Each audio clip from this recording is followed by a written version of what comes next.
নমস্কার, জয় গুরু।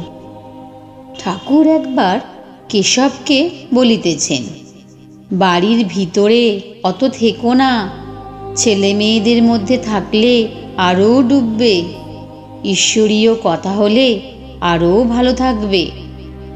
গম্ভীরভাবে কথাগুলি বলিয়া আবার বালকের ন্যায় হাসিতেছেন।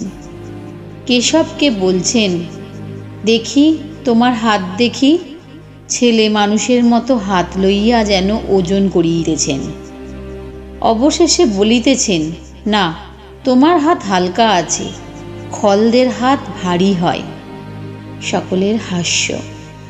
উমানাথ দ্বারদেশ হইতে আবার বলিতেছেন, মা বলছেন কেশবকে আশীর্বাদ করুন।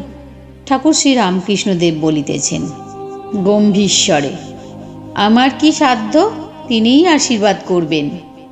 তোমার কর্ম তুমি করো মা, লোকে বলে করি আমি। ঈশ্বর দুইবার হাসেন।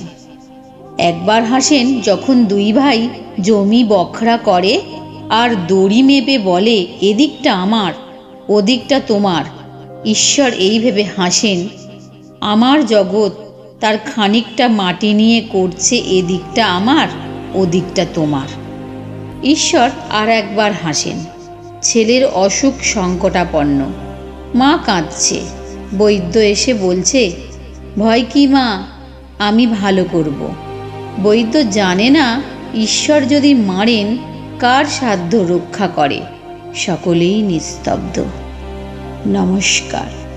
তো বন্ধুরা, আপনারা যদি ঈশ্বরের কথা শুনতে ভালোবাসেন তো চ্যানেলটিকে সাবস্ক্রাইব করবেন। ধন্যবাদ।